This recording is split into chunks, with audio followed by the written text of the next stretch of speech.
ఓం నమ శివాయ. శివబాబా స్మృతిలో ఉన్నారా? భారత్ మాతా శివశక్తి అవతార్ శివబాబా వాణి ప్రభాత పాఠము తేదీ 9/8/2026, పూర్వ తేదీ 10/12/2023. శీర్షిక సన్నద్ధం కావాలి. మీ మధ్యలోకి గొప్ప అతిథి రాబోతున్నారు. సకల ఆత్మలకు పరంధామము అంటే శ్రేష్టమైన ఇంటి యొక్క మార్గాన్ని చూపించేవారు. పిల్లలు మాయపైన విజయం సాధించేలా చేసి కిరీటాన్ని ఉంచేవారు. ప్రపంచం ఎదుట ఇష్ట దేవతలుగా ఇష్ట దేవీలుగా ప్రత్యక్షం చేసే అత్యంత ప్రియమైన శివబాబా ఈ విధంగా చెప్తున్నారు. మంచిది, తండ్రి అందరినీ చూశారు, పూర్తి ప్రపంచాన్ని చూశారు, చూస్తూ ఉన్నారు. ఏమి చూశారు? బ్రాహ్మణ పరివారానంతటినీ చూశారు. భక్తి మార్గములోని యాత్రలను కూడా చూశారు. కానీ అందులో తండ్రి ఏం చూశారు? తండ్రి పట్ల సమర్పణ భావన. అది కొందరిలోనే కనిపించింది. కోట్లలో కొందరు, ఆ కొందరిలో ఎవరో ఒక్కరు. ప్రతి ఒక్కరూ పరిగెత్తుతూనే ఉన్నారు. మోటారు కార్లు పరిగెత్తిన విధంగా అతని కంటే ముందు, ఆమె కంటే ముందు అనే రీతిగా ఆ పరుగు సాగుతోంది. ఈ శరీరం కూడా ఒక మోటారు కారు లాంటిదే. ఆత్మ దీనిని నడిపిస్తోంది. ఈ కారు పరిగెడుతోంది. గమ్యం మాత్రం ఎవరికి తెలియదు. కేవలము పరిగెడుతున్నారు, వేగంగా ముందుకు కొనసాగుతున్నారు, సాగిపోతున్నారు. దారి మాత్రం తెలియదు, కానీ వేగం మాత్రమే ఉన్నది. అందుకే తండ్రి పిల్లలకు యాత్రకు ఒక సరైన దిశను, లక్ష్యాన్ని ఇవ్వడానికి వచ్చారు. ఈ ప్రపంచంలో ఎవరికైనా ఇదే దారి.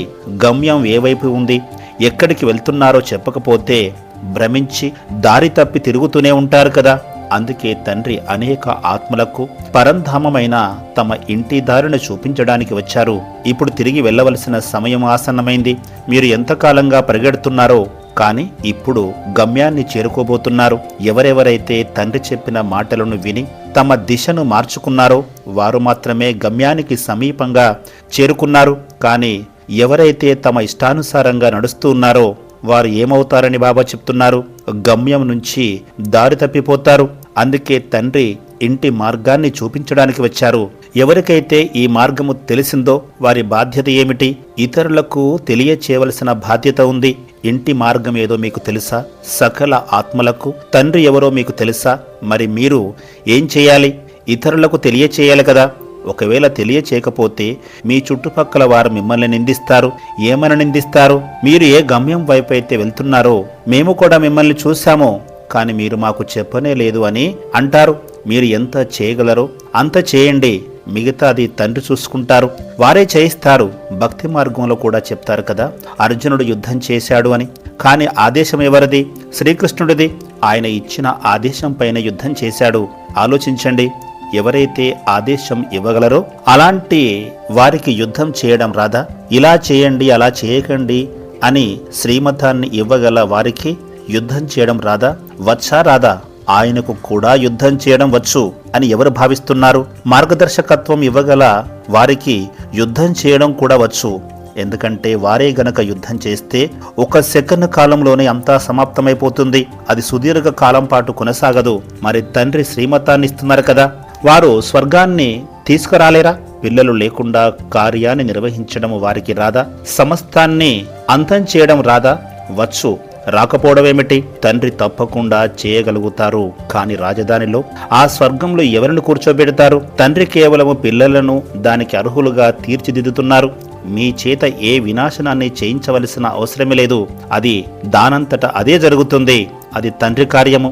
మిగిలిన విత్తనాల లాంటి ఆత్మలు, రాజధాని ఆత్మలు ఎవరైతే ఉన్నారో వారిని అక్కడ కూర్చోబెట్టడం, దానికి తగినట్లుగా మిమ్మల్ని యోగ్యులుగా తయారు చేయడమే వారి ఉద్దేశము. వినాశనం గురించి ఎవరు చింతించకండి. ఎప్పుడు జరుగుతుంది, ఎలా జరుగుతుంది, మన ద్వారా జరుగుతుందా లేక వేరొకరి ద్వారా జరుగుతుందా అని ఆలోచించకూడదు. శ్రీకృష్ణుడు కేవలము పాండవులకు రాజ్యాన్ని ఇప్పించారు కదా. మాయతో, వికారాలతో మీరు యుద్ధం చేస్తే ఆ రాజ్యం ఎవరికి లభిస్తుంది? మీకే లభిస్తుంది కదా. మీ రాజధానిని పావనంగా చేసి ఇవ్వటము తండ్రి యొక్క కర్తవ్యము. మాయపై విజయాన్ని ప్రసాదించి మీకు కిరీటాన్ని అందించడమే తండ్రి యొక్క కార్యము. ఎవరెవరైతే తండ్రి కార్యములో సహయోగి పిల్లలుగా, తోడుగా ఉన్న పిల్లలుగా ఉన్నారో వారికే బాబా ఇస్తారు. కొందరైతే మేము సంపూర్ణంగా మారేంత వరకు వినాశనం ఎలా జరుగుతుందో చూద్దామని ఆలోచిస్తుంటారు. బాబా ఏమంటున్నారంటే, వినాశనాన్ని ఎవరు ఆపలేరు. తండ్రి కేవలము 2 ఆత్మల ద్వారా లేదా 8 మంది బీజస్వరూపులైన ఆత్మల ద్వారా కూడా సంపూర్ణ రాజధానిని స్థాపించగలుగుతారు. పాండవులు ఎంతమంది ఉన్నారు? 5గురే కదా. అంతే. చూడండి, సంపూర్ణ రాజధాని తయారైపోయింది. తండ్రి కార్యం సాగుతున్నప్పుడు అంతా ముగిసిపోయిన తర్వాత కేవలము గుప్పెడు బీజస్వరూపం లాంటి ఆత్మలు మాత్రమే మిగులుతాయి. వారే రాబోయే కార్యాన్ని నడిపిస్తారు, రాజధానిని పరిపాలిస్తారు. ఇక సమస్త ప్రపంచంలో భక్తి మార్గంలో ఉన్నవారికి అంతిమ సమయంలో భగవంతుడు దర్శనమివ్వాలి అనే కోరిక ఉంది కదా, అది కూడా జరిగి తీరుతుంది. అది కూడా తండ్రి కార్యమే. దానికి సంబంధించిన సమయం కూడా దగ్గర పడుతోంది. ఎవరెవరైతే ఏ ఏ రూపాలను తమ ఇష్ట దైవాలుగా భావించి పూజిస్తున్నారో ప్రతి ఒక్కరికి ఆ సాక్షాత్కారం లభించే గడియలు సమీపించాయి. అంతిమ సమయంలో ఆ విరాట్ స్వరూపం కనిపిస్తుంది. ఆ విరాట్ స్వరూపంలోనే ప్రతి ఒక్కరికి వారి వారి ఇష్టదేవతలు, దేవీలు సాక్షాత్కరిస్తారు. తండ్రి ఊరకనే వెళ్ళిపోరు కదా. ప్రత్యక్షమైనప్పుడు పూర్తి ప్రపంచానికి కనిపించేలా ప్రత్యక్షమవుతానని వారు వాగ్దానం చేశారు.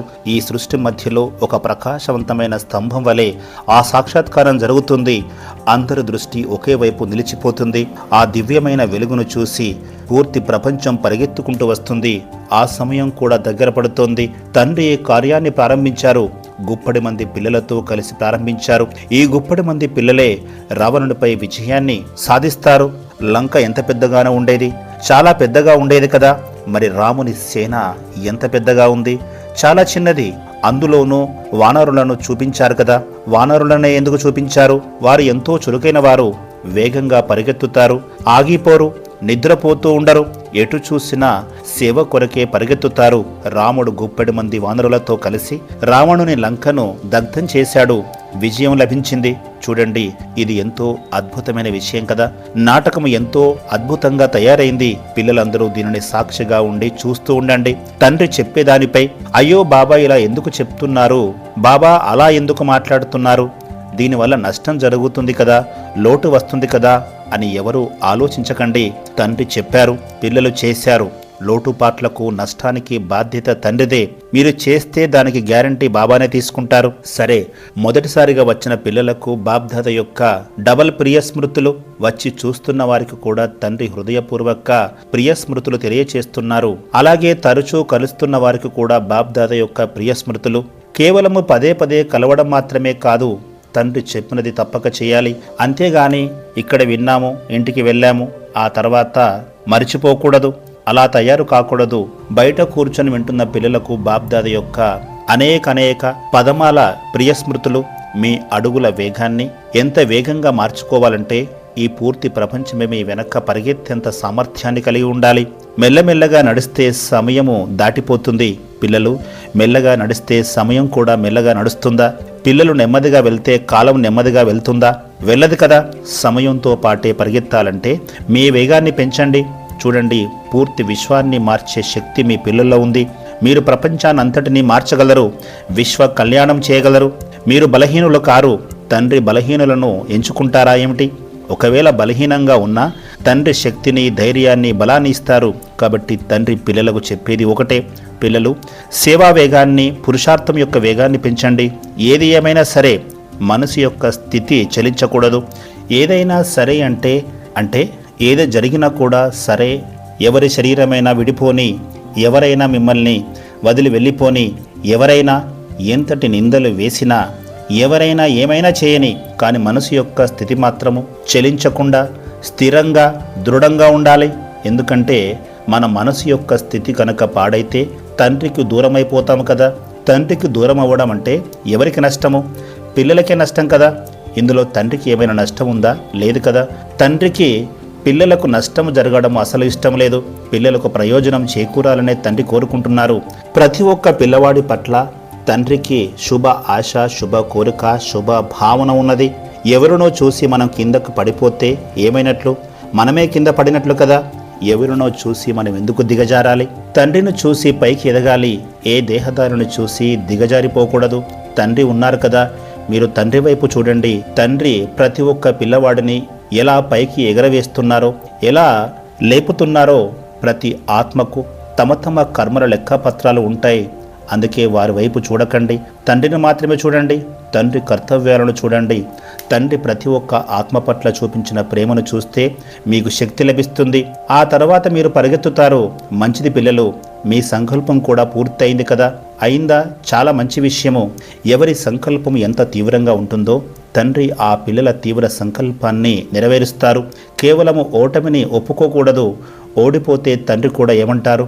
మిమ్మల్ని మళ్ళీ ఎవరు లేవనెత్తుతారు? తండ్రి చేయిని, తోడుని ఎంత దృఢంగా పట్టుకోవాలంటే ఏది ఏమైనప్పటికీ ఈ చేయి, ఈ తోడు ఎన్నటికీ విడిపోకూడదు. మంచిది పిల్లలు, ఇప్పుడు మీరు మీ బ్రహ్మ బాబాతో కలవండి, కాబోయే ప్రిన్స్తో కలవండి, స్వర్గాధిపతితో కలవండి, సత్యయుగ చక్రవర్తితో కలవండి, రానున్న మహానాత్మతో కలవండి, పవిత్రాత్మతో కలవండి. ఇప్పుడు బ్రహ్మబాబా మీ ముందుకు వచ్చేది కేవలము పాత సంస్కారాల రూపంలోనే. కానీ వారు జన్మ తీసుకున్నప్పుడు సమస్త శక్తులన్నింటినీ ఏకీకృతం చేసి క్రోడీకరించి జన్మ తీసుకుంటారు. ఇప్పుడు కేవలము మీ ముందు సాధారణంగా కనిపిస్తున్నారు కదా, అత్యంత సాధారణంగా ఉన్నారు. కానీ వారు జన్మ తీసుకున్నప్పుడు పూర్తి విశ్వం యొక్క శక్తి, సామర్థ్యము వారిలో ఉంటాయి. స్వయంగా తండ్రి యొక్క సంపూర్ణ శక్తి వారిలో ఉంటుంది.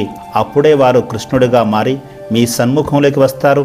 కాబట్టి ఆ మహోన్నత వ్యక్తిత్వంతో తండ్రి చెప్తారు, ఆ మహానాత్మతో కలవండి. ఎందుకంటే మనము ఎవరినైతే కలుస్తూ ఉండేవారిమో ఆ తర్వాత వారు ఖచ్చితంగా గుర్తుకు వస్తారు. ఎందుకంటే అప్పటికి మా పాత్ర కూడా ముగిసిపోతుంది.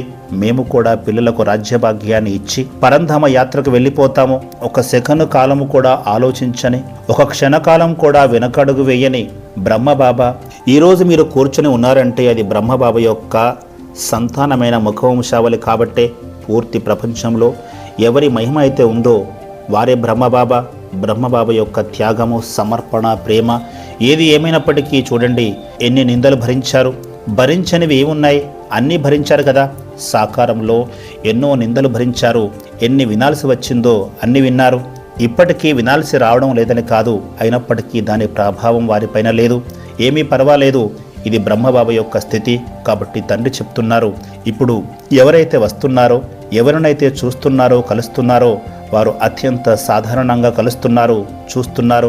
కానీ ఆ ఆత్మ తన సంపూర్ణ శక్తితో శ్రీకృష్ణుడిగా వచ్చినప్పుడు వారిలో శక్తి, బలం, సామర్థ్యం, వారి ముఖారవిందాన్ని చూసి ప్రకృతి కూడా ప్రశాంతంగా మారిపోతుంది.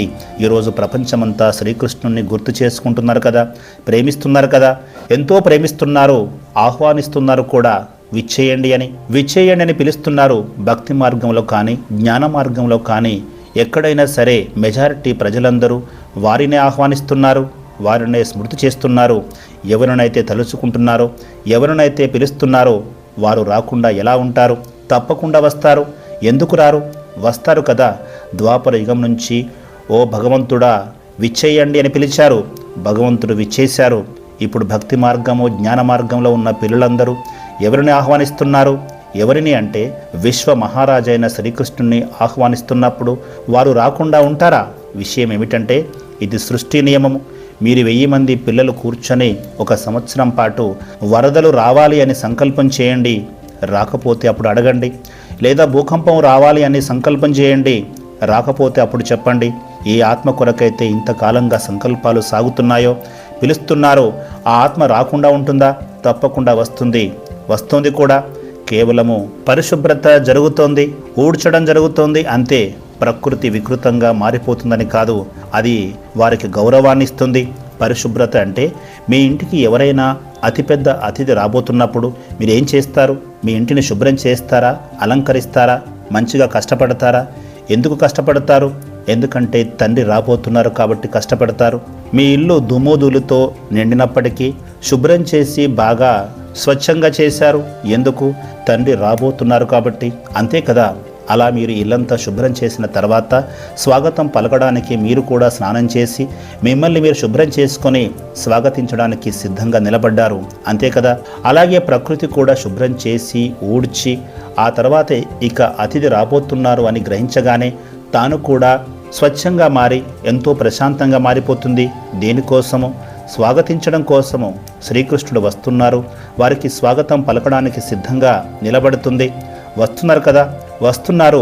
మహారాజు వస్తున్నారు, అందరినీ సరిదిద్దడానికి వస్తున్నారు. మొదట ప్రకృతి అంతా దుమ్ము ధూళితో నిండిపోతుంది కదా. భూకంపాలు, వరదలు, వర్షాలు భూమి బద్దలవ్వడము, పిడుగులు పడటము అన్నీ జరుగుతాయి. ఆ తర్వాత వారు వచ్చే సమయం రాగానే ప్రకృతి ఏం చేస్తుంది? స్వాగతం పలుకుతుంది. అంత పెద్ద అతిథి వచ్చినప్పుడు ఏం జరుగుతుంది? తండ్రి కూడా ఏమంటున్నారంటే, స్వయంగా తండ్రి శక్తితో నిర్మించబడి ప్రకృతిచే మలచబడిన ఒక దివ్యమైన మూర్తి రాబోతుంది. ఆ మూర్తిని ఎవరు చూసినా అపారమైన ప్రశాంతతను పొందుతారు. ఆ రూపాన్ని దర్శించి తమ తదుపరి యాత్రకు వెళ్తారు. ఆ దృశ్యాన్ని మేము చూస్తున్నాము, మీరు మా కళ్ళతో చూడండి. ఆ ఆనంద హేళను మేము చూస్తున్నాము. అంతిమ సమయానికి చెందిన ప్రకృతి యొక్క ఆ దివ్య నాదాలు మాకు వినిపిస్తున్నాయి. మేము దానిని చూస్తున్నాము. ఆ సమయం కూడా ఎంతో సమీపంలో ఉంది. తండ్రి చెప్తున్నారు, సంతోషంగా ఉండండి, నాట్యం చేయండి, ఆడండి, పాడండి, ఆనందించండి. అత్యంత గొప్ప అతిథి వస్తున్నారు అనే ఒకే ఒక్క తన్మయత్వంలో జీవించండి. ఇక్కడ ప్రధానమంత్రి కానీ మరెవరైనా కానీ వస్తే నలువైపులా నృత్యం చేస్తారు కదా. మరి ఇప్పుడు ఎవరు వస్తున్నారు? విశ్వ మహారాజు వస్తున్నారు. తండ్రిని మీరు సృష్టి రచయిత, విశ్వపిత, జగత్పిత అని అంటారు కదా, అలాగే పిలుస్తారు కదా. మరి వారి కుమారుడు ఏమవుతారు? సరే, మా కుమారుడు ఏమవుతారు? విశ్వానికి యజమాని అవుతారు కదా. కాబట్టి ఈ సమయం కూడా సమీపంలోనే ఉంది. మేము సంతోషంలో ఉన్నాము. మీరు కూడా సంతోషంతో నృత్యం చేయండి. అంతేగాని ముఖాన్ని వేలాడేసుకొని ఉంచుకోకూడదు. చిరునవ్వులు చిందించే ఆ చిన్నారి మూర్తి మీ ముందుకు వచ్చి మీ ముఖాన్ని చూసి, ఏమిటి మీ ముఖం అలా పెట్టారు అని అనకూడదు. వారు ఇప్పుడు సూక్ష్మ శరీరంతో మిమ్మల్ని చూస్తున్నారని ఊహించుకోండి. బ్రహ్మబాబా రాగానే ఏమంటారు?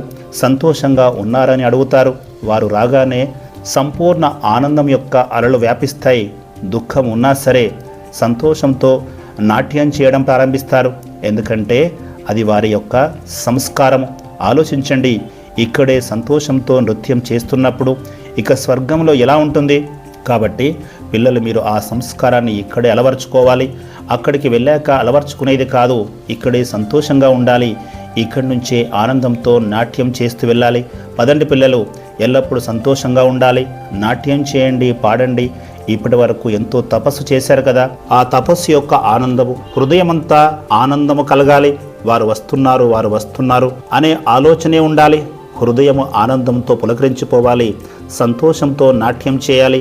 నేను ఎక్కడికైనా దిగులు ముఖంతో వెళ్తానా అని ప్రశ్నించుకోవాలి. ఈ విధంగా మిమ్మల్ని మీరు కూడా సన్నద్ధం చేసుకోవాలి.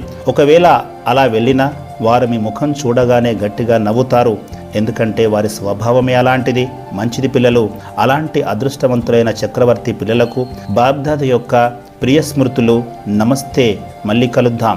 వరదానము: డబల్ కంబైన్డ్ భవ. సంగమ యుగం పరివర్తన యుగము, వరదాన యుగము సంగమములోనే సదా సంపూర్ణత యొక్క వరదానం లభిస్తుంది. సంగమ యుగం యొక్క పేరే శివశక్తి. ఏ విధంగానైతే ఈ పేరు జతగా ఉన్నదో అలాగే మీరు కూడా సదా జతగా ఉంటే సులువుగానే మాయాజీతులుగా మారిపోతారు. ఇప్పుడు శివశక్తి జతలో ఉన్నారు. భవిష్యత్తు లక్ష్యం కూడా మీకు విష్ణువు రూపము జతగానే ఉంటుంది. కాబట్టి డబల్ కంబైన్డ్గా మారిపోయారు. సదా ఇదే శ్రేష్టమైన స్వరూపంలో ఉండండి. కిందికి దిగి రాకండి. ఓం నమః శివాయ.